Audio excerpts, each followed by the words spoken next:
Nandini Tayde, ABN news live Marathi channel मध्ये आपले स्वागत। आपण बघत आहात ABN news live Marathi.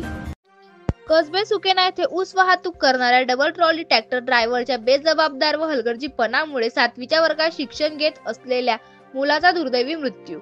Niphad तालुक्यातील असलेल्या कसबे सुकेना गावातून रेल्वे स्टेशन मार्गे जाणाऱ्या मुख्य रहदारीच्या मार्गाच्या वळणावरती इयत्ता 7वीच्या वर्गात शिक्षण घेणारा वंश कर्डक हा मुलगा रस्त्याने जात असताना ऊसाचा भरलेला डबल ट्रॉली ट्रॅक्टर या ट्रॅक्टरचा ड्रायव्हर मोठ्या आवाजामध्ये ट्रॅक्टरमध्ये गाणे वाजवित असल्याने ड्रायव्हरच्या दुर्लक्षामुळे ट्रॅक्टर ट्रॉलीच्या चाकाखाली मुलाला चिरडून जवळपास 100 फुटापर्यंत मुलाला फरफटत घेऊन गेल्याने मुलाच्या पायाच्या मांसाचे तुकडे सुद्धा अपघाताच्या ठिकाणी रक्ताच्या थारोळ्यात पडलेले होते।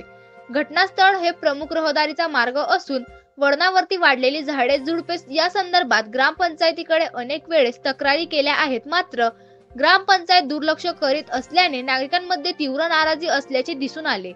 ग्रामपंचायतचे दुर्लक्ष तसेच ट्रॅक्टर ड्रायव्हरच्या निष्काळजीपणामुळे 7वीच्या वर्गात शिक्षण घेत असलेल्या मुलाचा दुर्दैवी मृत्यू झाल्याने नागरिकांचा संताप अनावर झाला। नागरिकांनी ट्रॅक्टर जागेवर थांबवून ड्रायव्हरला पोलिसांच्या ताब्यात दिले व तात्काळ मुलाला पिंपळगाव बसवंत येथे खासगी रुग्णालयात नेले असता उपचारादरम्यान मुलाचा दुर्दैवी मृत्यू झाल्याची घटना घडल्याने कर्डक कुटुंबावर दुःखाचा डोंगर कोसळला असून मुलाच्या दुर्दैवी मृत्यूमुळे कसबे सुकेना परिसरामध्ये हळहळ व्यक्त होत आहे। प्रतिनिधी किशोर बस्ते, एबीएन न्यूज लाईव्ह मराठी।